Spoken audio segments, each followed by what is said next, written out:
komunikasi nih, baca buku komunikasi, apa ya benang merahnya di antara satu buku ke buku yang lain? Benang merah komunikasinya. Benang merah. Jadi sebenarnya kan gini, teori komunikasi itu banyak, definisi tentang komunikasi itu banyak. Dan saya selalu mengatakan juga ya di kelas ya, jangan bingung. Mahasiswa kan suka bilang, teorinya banyak banget sih, jadi harus mana kita pegang gitu kan ya. Apalagi sekarang ada teori new media gitu kan ya.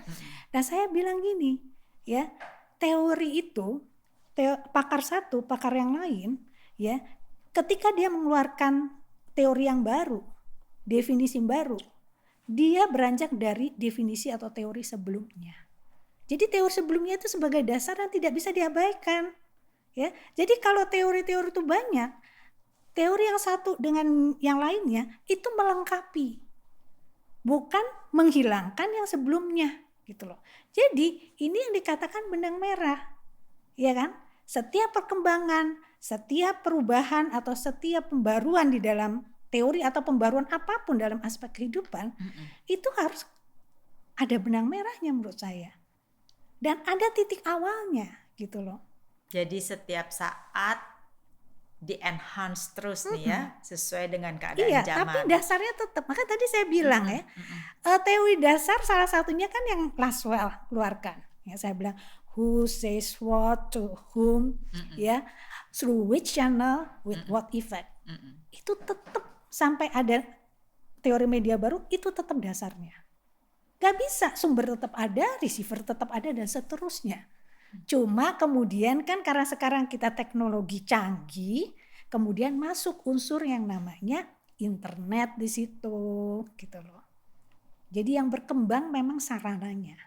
Tetapi dasar teorinya itu tidak berubah. Jadi dasar komunikasi itu pun tidak berubah itu sebenarnya. yang saya katakan ada benang merah. Teori satu sama teori lain tetap ada terjalin benang merah. Gitu. Udah ada berapa buku yang Hilda? Baru 5. Tulis yang mengenai komunikasi itu sendiri. Buku saya baru 5 dan all about communication. All about communication. All about communication. Yang pertama tentang bagaimana menulis praktis. Ya, bercermin lewat tulisan. Ya, jadi melalui tulisan kita orang bisa baca, bisa tahu karakter kita, bisa tahu siapa kita, gitu loh. Makanya saya bilang bercermin lewat tulisan, gitu ya. Nah, buku ini sebenarnya ingin memberikan istilahnya apa ya, pembekalan juga, mengencourage, motivasi orang, terutama orang yang susah menulis, kepingin nulis tapi juga susah, atau sebaliknya menganggap tidak penting itu kemampuan menulis. Gitulah. Hello, saat ini banyak itu tokoh-tokoh dunia bahkan ya, atau orang-orang terkenal di sini, dia beranjak dari mana? Tulisan-tulisan dia, buku-buku dia, atau tulisan-tulisan dia di media massa, artikel-artikel dia, para pemerhati misalnya, ya, pemerhati sosial, pemerhati ekonomi dan sebagainya, politik, mereka menulis, banyak menuliskan. Dengan banyak menulis orang mengenal mereka. Dengan orang mengenal mereka, siapa tahu gitu ya, RI1, RI2 gitu. Oh, saya pernah baca tulisannya tuh. Di sini ada posisi yang lowong, tarik dia. Dan banyak kejadian kan. Gitu loh. Tapi kan tidak mudah untuk menulis. Nah, itu juga Ini banyak. curhat diri sendiri. Itu pertanyaan klise sebenarnya. Kan tidak mudah. Loh, klise tapi kenyataan loh. Bahwa benar. Nah, sebenarnya triknya itu ada. Ya, jadi gini, kalau orang bilang saya susah loh menulis, saya nggak akan bisa menulis, saya nggak suka menulis gitu, saya nggak tahu harus mulai dari mana. Loh, itu betul menulis loh, itu praktek ya. Jadi sebelum saya kasih triknya ya, itu seperti diandaikan kita kayak punya SIM ya untuk nyetir. SIM itu kan menyatakan bahwa kita udah layak nyetir, bener nggak? Ya kan? Tapi kalau kita nggak pernah berani keluar setir ke jalan raya, berlaku nggak itu SIM-nya? Saya 3 kali ganti SIM, 3 kali kursus, udah lulus, nggak pernah nyetir-nyetir juga karena nggak berani, ngulang lagi sampai SIM habis 3 kali. Akhirnya menjelang saya pensiun, saya bilang saya harus bisa setir, karena kemungkinan saya tidak akan punya supir lagi kan, gitu kan ya. Saya harus, di usia saya 40 tuh baru saya nyetir sendiri. Jadi balik lagi begini, itu soal keberanian. 1, berani nggak nulis, berani nggak mulai, mau nggak mulai gitu loh ya. Setir kan juga begitu. ya. Nah kemudian kalau nyetir itu nggak cukup bisa pasang sein, belok kiri kanan, stop, mundur, nggak cuma itu kan.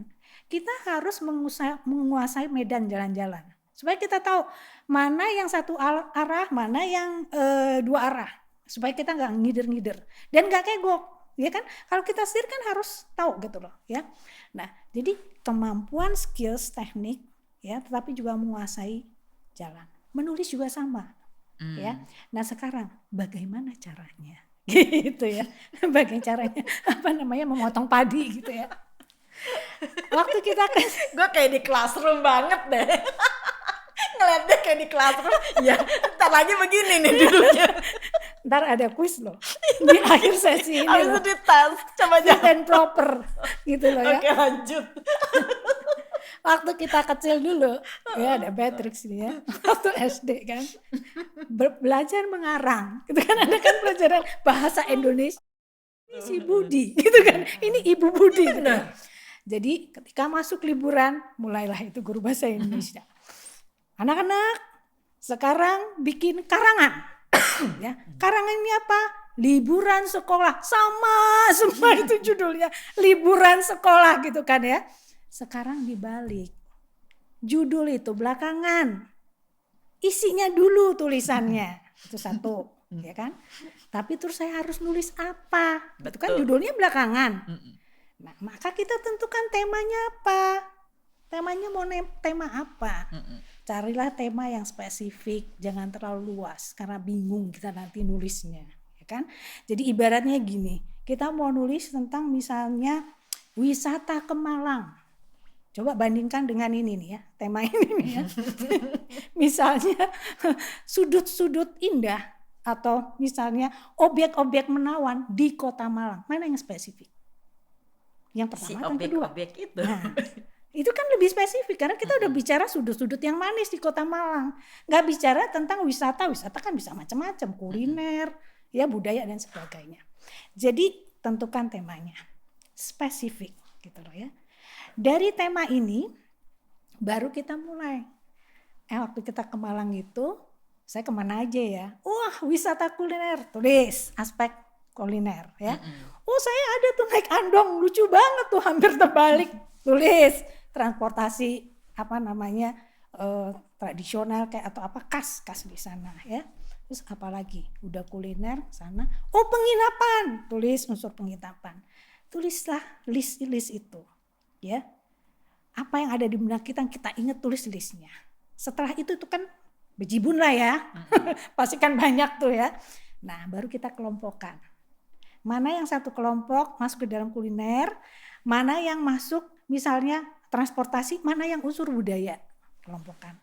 Dari situ baru kita susun kalimat-kalimat setelah kelompok. Nah susunnya juga orang itu merasa sulit karena ketika dia mulai menulis kalimat, saya harus mulai dengan kata apa dulu ya. Katanya nggak baik itu kalau di awal kalimat dimulai dengan dengan pada ya. Jadi harus apa? Ngubek-ngubek di situ sekian jam hanya untuk memulai. Nah saya katakan gini, nggak usah keteraturan dulu deh, nggak usah mikir ejaan yang benar, nggak usah mikirin kata-kata yang benar, kalimat yang sistematis. Apa yang ada di benak langsung catat. Nah sekarang kan enak banget tinggal ketik gitu ya. Apa yang dia di benak terus, karena kalau nulis tuh nggak boleh stop. Kalau nggak ID-nya hilang, nguap ya. Lupa lagi kita mau mulai dari mana aja. Terus apa yang ada di sini terus dicatat. Jangan mikirin itu kalimatnya udah benar kayak atau tidak ya. Nanti itu bagian review. Jadi ya ini yang namanya draft. Seringkali orang males bikin draft gitu loh. Ya. Dan dari draft ini baru kita nge-review. Berarti ya, draft itu dibuat pokoknya nothing right or wrong gitu. Enggak ada salah, enggak ada tekanan. Pokoknya tulis aja. Justru itu yang ada benak kita terjemahkan dalam tulisan. Menarik juga ya. Ya. Setelah itu baru kita review. Review itu nggak kena sekali, bisa 2-3 kali. Pertama kita mereview bahwa mana nih yang nggak perlu nih. Ini kayaknya dibuang aja deh. Kayaknya udah agak-agak keluar dari temanya. Nah setelah itu review yang kedua baru lebih detail. Apakah kalimat itu sudah lengkap, strukturnya sudah lengkap. Apakah kata-kata per kata misalnya harusnya kita pakai huruf besar karena nama orang atau nama ini, apakah tidak? Lebih ke situ. Ya, terus typo errornya. Jadi kita Jadi bisa sebenarnya nggak gitu susah ya. Enggak. Kalau mendengar teorinya. Nah, orang sekarang juga gini, tapi gue harus nulis apa ya? Iya. Kalau nulis kan kayaknya ini nggak dibaca orang deh, kayaknya nggak penting banget. Kita selalu berpikir kalau menulis itu selalu harus yang wah, salah gitu loh ya. Misalnya kita ingin nulis profilnya harus orang ngetop, salah. Apakah misalnya orang pemungut asongan, pemulung atau apa, apakah tidak ada yang menarik kita angkat di dalam tulisan? Ada loh, itu namanya human interest. Justru tulisan-tulisan yang sifatnya human interest itu menarik. Dan bagi kita penulis enak, leluasa. Kita bisa agak sedikit puitis ya, agak berfilosofi juga bisa karena lebih enak. Gitu loh. Dan orang membaca juga lebih suka. Ya. Jadi kita jangan mengekang diri kita dengan kalau nulis harus yang wah, harus yang kalau nulis profil harus yang orang ngetop, enggak. Kita lihat sisi yang menarik gitu loh. Gitu, seperti itu. Berarti kita juga mesti tahu bagaimana kita mengambil sisi mana yang harus kita ambil supaya tulisan kita menarik. Ya kan? Nah itu perlu tadi saya bilang itu kan praktek ya. Proses. Terus praktek terus. Saya sama kayak setir mobil gitu loh ya. Sampai akhirnya dalam satu titik, dan saya rasa itu nggak lama kok. Kalau kita terus ya disiplin. Kalau nulis itu juga harus disiplin. Aduh. Ya, banyak orang itu bilang saya udah mulai nulis buku tapi nggak selesai gitu loh. Karena tidak disiplin gitu loh. Jadi kalau kita mau mulai sesuatu, di luar mau mulai nulis artikel atau apa, kita kasih batas waktu. Kita batasin diri kita sendiri. Deadline-nya segini, karena saya harus kirim ke media atau gimana. Buku juga gitu. Karena kan ada proses. Kita kirim dulu, nanti di review sama penerbit, terus ada proses editing dan sebagainya. Kita harus bikin timeline dan harus kita ikutin. Itu namanya disiplin. Jadi banyak orang sebenarnya dia canggih kalau nulis, ya bagus. Tapi kemudian lama. Itu banyak saya diakui oleh teman-teman saya begitu, ya. Karena mereka mengaku ya benar. Gue tinggal dulu. Sebulan 3 bulan, ketika mau mulai dulu susah lagi gitu. Saya memang ya mungkin saya nggak tahu ini buruk atau tidak. Ketika kalau saya menulis buku itu cukup 3-4 bulan, ya. Tetapi memang kadang-kadang tidurnya karena saya mencari waktu yang benar-benar kita lagi mood dan benar-benar kita itu istilahnya hening gitu loh. Tidak terganggu. Itu juga efektif banget kalau kayak gitu. Terus saya biasanya memang malam di mana anggota keluarga lain sudah tidur. Nah, supaya kita juga bisa fit, ya artinya jangan sampai juga kita begitu selesai buku kita ambruk gitu, enggak. Jadi biasanya kalau saya tahu waktu saya istilahnya yang efektif, saya sudah tidur dulu. Sebelumnya saya udah tidur sore-sorean. Oh, I see. Bangun jadi tengah malam. Save energy. Jadi 5 buku itu berapa lama? Dalam berapa Pas periode? Saya pensiun itu usia 55 tahun. Oke. Ya kan? Nah terus. Berarti 1 tahun 1. Ketahuan dong umurnya berapa? Ya curang nih. Curang nih. Daripada nanya umurnya berapa kan nggak dijawab. Tapi bodo amat. Yang penting masih produktif, bener nggak? Tahun 1. Abis pensiun, sebelum pensiun kagak ada 1 buku juga yang berhasil coba, ya kan? Setelah pensiun setahun 1. Dari 5 buku yang ditulis itu mana yang rasanya ini yang paling gue banget nih atau paling sebenarnya saya suka semua gitu. Karena kalau saya menulis yang saya suka kan, ya kan, kalau kita kepingin istilahnya mempermudah diri kita untuk menulis, ya tulis apa. Tapi kan ada satu yang menonjol. Jadi gitu. Menonjol ya. Yang tergantung menonjolnya dari mana. Kalau ada 1 buku itu kita baru berapa bulan tuh udah habis. Mahasiswa saya mau cari karena salah satu buku referensi. Itu mah komersil banget jualan. Saya juga nggak ngerti juga. Tapi dari ya, kita tuh habis gitu loh. Terus itu buku cuma apa berapa itu bulan? namanya? Brand yourself. Hah? Brand yourself. Brand yourself. Jadi itu brand itu branding. Personal branding. Self. Memang saya duet nulisnya. Saya sama Mbak Indah Sukoco. Ya, itu kalau zaman kita tahun 80-an itu dia kita masih muda. putri remaja. Oh, belum masih eranya belum. Maaf ya. Dia putri yang gadis-gadis itu loh, majalah gadis aja itu. Kita berdua. Jadi saya dari sisi komunikasi, dia dari sisi professional image gitu loh. Maka terbitlah Brand Yourself. Brand Yourself. Itu about tahun berapa itu Brand Yourself keluar? Kira-kira. Ini sih nanyanya ini banget ya, 2000 berapa ya? Jadi, gitu lagi. Umurnya berapa? Itu buku saya yang ketiga. Oh gitu iya, ya. Setelah pensiun. Ya umur 60 lah itu. 60 berarti dia sekarang umurnya. Anyway, nah isinya apa? Brand Yourself itu soal personal branding. Jadi, apa ini yang ditonjolkan sampai habis gitu loh, sehingga orang tuh tertarik mau beli. Milenial, ya kan ya. Zaman sekarang kita itu ini udah masuk milenial. Buku ini dikeluarkan pada saat milenial. Iya, udah zaman milenial, udah zaman digital, ya kan. Oh baru dong berarti. Ya baru-baru banget juga enggak sih. Iya, oke. Mancing aja itu. Terus lanjut. Nah, jadi apa tuh kan? Jadi lupa tuh. Isinya apa yang paling penting di Brand Yourself? Ya. Jadi gini, sekarang ini kan persaingan, ya kompetisi itu nggak cuma lokal, ya kan? Gue pikir kompetensi. Belum itu nanti. Oh itu nanti. Nggak cuma lokal kan, sekarang udah global, benar nggak? Ya, kita bisa lebih mudah kerja di negeri orang ekspat atau orang ahli dari luar negeri bisa gampang masuk kerja di Indonesia, benar kan? Betul. Ya, nah artinya persaingan itu sudah ketat. Jadi kita kudu nge-brand, ya kudu nge-brand. Nggak ada lagi yang namanya low profile. Tak ada itu loh ya. Tersinggung nih. Saking low-nya nggak kelihatan. Gitu loh ya. Jadi kalau kadang-kadang anak-anak suka bilang, si mama narsis. Emang harus PR gitu loh. Iya kan? Narsis itu yang positif dong. Gitu loh ya. Nah sekarang gimana orang mengenal kita? Gimana kita bisa berdaya saing kalau kita nggak dikenal? Gitu loh. Salah satu ya kemampuan menulis itu juga untuk nge-brand loh. Nge-brand ya.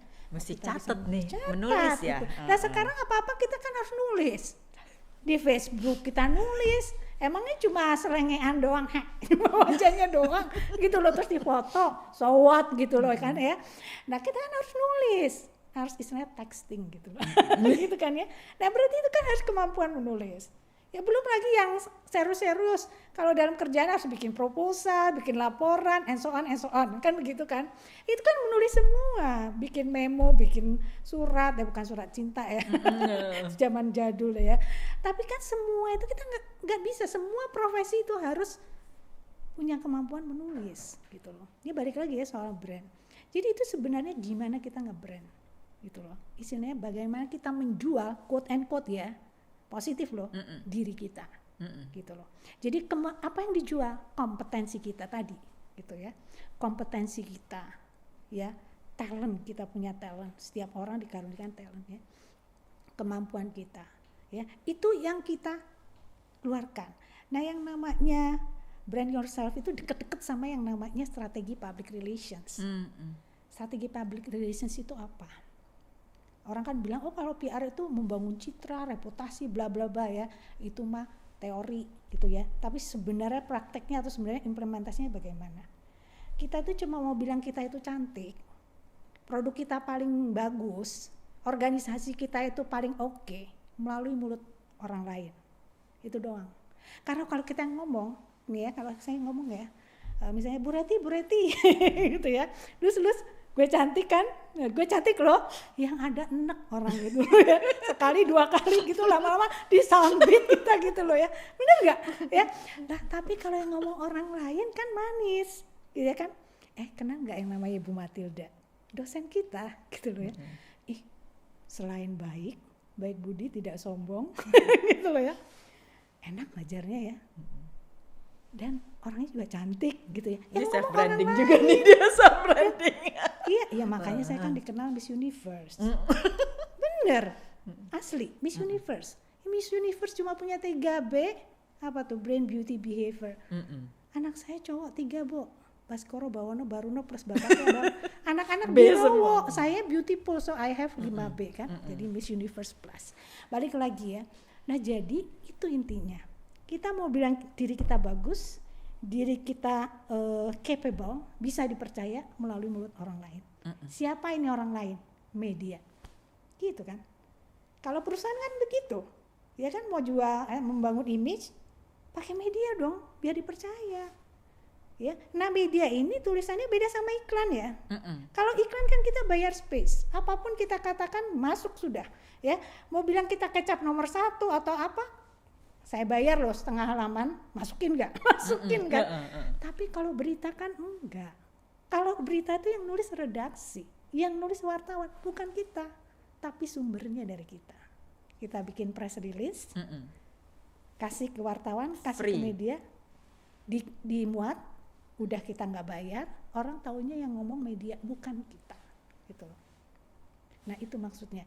Jadi branding juga itu unsurnya seperti itu. Ya jadi kita nggak seperti istilahnya kesan yang sekarang orang kan istilahnya bilang pencitraan.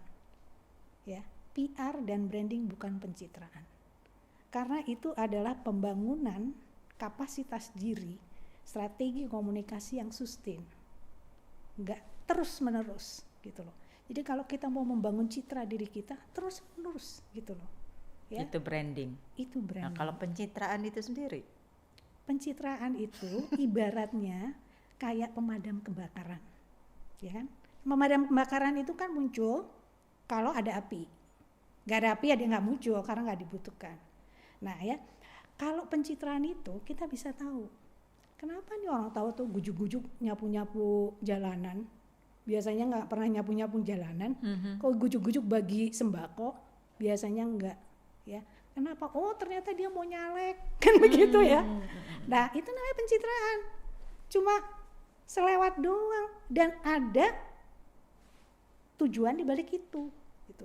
Ya tentunya kita kalau branding ada tujuan pasti. Tapi yang saya katakan adalah begini, pencitraan itu dengan kata gampangnya adalah nggak tulus, udah gitu aja. Tapi kan di dalam branding itu kan sebenarnya masuk juga pencitraan kan sebenarnya. Pada saat kita branding gini ya, kita sendiri. Pencitraan sama membangun image itu beda loh. Pencitraan itu kan kayak kita tuh benar-benar istilah di setting. Artinya nggak apa ya istilahnya yang dipaksakan gitu loh. Jadi maksudnya pencitraan gitu loh. Short time lah maksudnya tiba-tiba. Iya, tapi kalau image building it's a process gitu loh. Dan itu direncanakan. Jadi program-program branding, ke-PR-an itu terencana, terstruktur gitu. Dan sustain. Gitu. Itu bedanya ya. Tapi nggak ada masuk untuk building image itu kan juga memerlukan pencitraan, enggak? Saya nggak unsur. Kalau saya nggak serk aja pakai pencitraan itu karena itu tadi saya bilang ya konotasinya adalah itu sesuatu yang tidak asli, yang dibuat-buat itu aja. Dan memang persepsi orang kan begitu. Itu mah pencitraan. Kan tendensius kan gitu loh ya. Dan memang kalau menurut yang saya pahami pencitraan gitu loh ya kan itu kan seperti apa ya istilahnya ya pemuterbalikan kayak gitu ya. Jadi ada tindakan yang sengaja gitu gara-gara PNN jadi negatif ya. Nah tetapi itu tadi penasaran aja sih maksudnya ya. Salah satu image itu kan sebenarnya image kan citra sebenarnya. Betul. Kan. Nah itu makanya pertanyaannya tuh sebenarnya lumayan valid gitu loh. Ada unsur citra di dalam building image, self branding itu kan, branding yourself itu gitu kan. Selain, nah saya mau ngomong karena image itu bahasa Indonesia citra sih so citra, jadi dalam membangun self branding ini sekarang self branding kan atau apa tadi personal branding yang nomor satu yang harus ditonjolkan tuh apa Apa pas foto kita langsung dikeluarin atau bagaimana tuh? Kita sih lihat dulu ya unsur brand itu terdiri dari apa. Brand itu kan gampangnya kan nama, merek itu brand, kurang lebih sama lah gitu ya. Nama itu kan selalu kita berikan yang indah. Mau nama barang, nama produk, nama anak gitu ya. Orang tua selalu memberikan nama anak-anaknya yang baik karena ada harapan di situ. Misalnya nama Suci, nama Melati, ya kan? Nama Perkasa, Wibawa, itu pasti ada meaning. Ada yang orang tua itu inginkan, harapan anak saya nanti akan seperti itu, nama. Tapi juga ada apa yang orang sering menyebutkan apalah arti sebuah nama. Ya. Nah, nama itu memang just a name. Ya, tidak berarti banyak, ya. Kalau apa? Tidak diisi, tidak dijiwai, gitu loh. Jadi nama sekedar nama. Demikian juga brand, gitu loh ya. Termasuk brand diri kita, gitu loh ya. Isinya bagaimana? Jiwanya itu bagaimana, ya? Nah, nama kita nih misalnya ya, katakanlah Matilda ya. Udah apa sih Matilda? Nanti ketemu orang, saya punya Matilda, ada Matilda A, Matilda B, Matilda C, sama semua namanya Matilda. Betul. Tapi yang membedakan dia itu apa? Oh, kalau si Matilda B ini cirinya begini, ya. Si C ini, wah dia cepet tuh, kalau lari cepet tuh, gitu loh. Atau kalau makan duluan tuh ya. Atau sebaliknya misalnya, aduh dia tanggung jawab banget. Jadi ada jiwanya di situ, itu yang membedakan. Karena kalau brand itu kan produk misalnya ya, justru brand itu yang membedakan produk satu dengan produk yang lain, gitu loh. Ya, maka itu harus diisi, dijiwai, ya, dengan apa gitu. Jadi kan termasuk juga di sini corporate branding, ya. Nah, bagaimana mengisinya? 3 hal. Yang pertama adalah identity. Kita semua punya identitas kan, nama dan sebagainya, ya kan. Kemudian yang kedua adalah values. Jadi kalau corporate itu namanya corporate values, gitu kan ya. Kalau kita kan punya nilai-nilai yang kita akui, gitu loh ya, atau norma-norma yang kita pegang, gitu loh ya. Yang ketiga, balik lagi komunikasi. Bukan karena aku orang komunikasi ya, tapi ini 3 aspek yang membangun brand, termasuk our brand, ya, brand diri kita, gitu ya. 3 aspek ini. Identitas misalnya, kalau perusahaan itu logo, corporate color, bener kan ya, kayak gitu kan ya. Kemudian apalagi arsitektur ruang ya, dan yang namanya identity itu kan harus benar-benar baku, benar nggak? Kita punya nama dari lahir sampai menutup mata sama dong. Sama. Jangan digonta-ganti gitu kan. Betul. Ya. Nah demikian juga aspek-aspek lainnya, logo itu harus standar gitu loh. Ya. Kenapa? Karena identitas ini memperkuat siapa kita gitu loh. Ya itu satu. Ya kemudian tadi kan values. Ya kita sudah kuat identitasnya. Tapi kemudian orang mengenal kita sebagai orang yang tidak bisa dipercaya. Kenapa? Karena kita tidak punya nilai-nilai, gitu loh. Ya, kalau di perusahaan itu yang namanya filosofi, corporate values, ya, norma-norma yang harus dipahami oleh semua anggota di dalam organisasi dalam perusahaan dan menjadi pegangan mereka di dalam mereka menjalankan tanggung jawab pekerjaan mereka di perusahaan tersebut. Betul nggak? Nah kita juga gitu, kita punya nilai-nilai. Nilai-nilai seperti apa? Ya antara lain nilai-nilai kepercayaan gitu loh ya, etika juga masuk loh. Kita punya identitas yang kuat, nama kita baik tapi nggak punya etika, ke laut aja gitu loh kan, laut mana. Terus satu lagi tadi komunikasi, ya identitas kita udah kuat ya, produk kita namanya udah kuat gitu loh ya, kemudian kita punya value, punya tim song dan segala macam. Tapi kalau nggak bisa dikomunikasikan, tidak memiliki strategi komunikasi yang baik, bagaimana itu bisa dikenal orang? Bagaimana diri kita, orang bisa kenal kita punya potensi apa? Harus dikomunikasikan kan? Maka tadi PRing, ya. Jadi nggak boleh low profile terus ya. PRing itu juga bukan cuma bicara tentang perusahaan. Kita ini juga perlu PRing. Makanya jangankan orang mau nyalek aja, selebriti aja, dia punya loh PR, gitu loh, yang menjaga image dia tetap baik, gitu loh. Jadi kita perlu cari PR nih. Depan aja sini, susah banget. Buku saya yang pertama, yang terakhir, yang maksudnya terbaru ya, nanti masih ada next keluar ya. Itu kan soal melatih di Taman Keberagaman, ya. Memang judulnya rada puitis gitu loh ya. Tapi ini sebenarnya berbicara tentang organisasi, kepemimpinan. Tadi sama Bu Reti sudah kepemimpinan, saya tidak akan mengotak-atik banyak ya. Tetapi tentang organisasi ya, saya cuma mau nyeletik dikit ya. Ini buku kan sebenarnya bercerita tentang istilahnya apa ya, semacam studi banding yang saya lakukan terhadap organisasi-organisasi perempuan khususnya. Jadi saya bandingkan antara organisasi-organisasi di Australia sama di Indonesia ya. Dan saya bikin penelitiannya yang kita sebut dengan jenis penelitiannya itu penelitian kesinambungan. Jadi bikinnya dari tahun 2018 sampai kemarin akhir. Wah. Itu penelitian deskripsi kesinambungan. Jadi istilahnya yang diperkuat. Jadi ada satu aspek kita perkuat lagi dengan yang lain. Ya. Jadi yang intinya yang saya ingin katakan adalah ada temuan-temuan yang menarik, ya, yang menjadikan pembedaan antara organisasi di Australia dan di Indonesia. Nah, untuk sesuatu yang baik boleh dong kita belajar ya. Di organisasi di Australia itu umumnya mereka itu spesifik, sangat spesifik.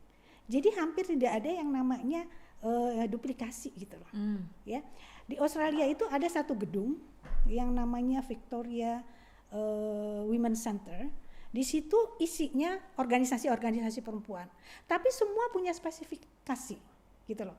Ada yang khusus untuk gender ya, ada yang khusus untuk mempersiapkan mereka yang akan nyalek.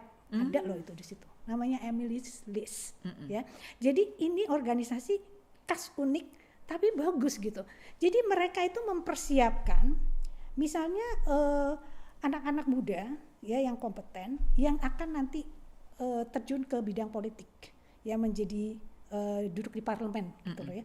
Disiapin sama mereka. Diisi sama mereka. Termasuk juga misalnya perempuan-perempuan, ini perempuan kebanyakan yang mereka sudah pensiun tapi mereka masih produktif gitu loh ya. Atau mereka yang single parent gitu loh ya. Disiapin sama mereka sampai mereka tuh istilahnya apa ya? Istilahnya di coaching ya, untuk kalau mereka nanti berhadapan di interview bagaimana mereka harus menjawab, sampai sebegitu loh. Wow. Merekanya.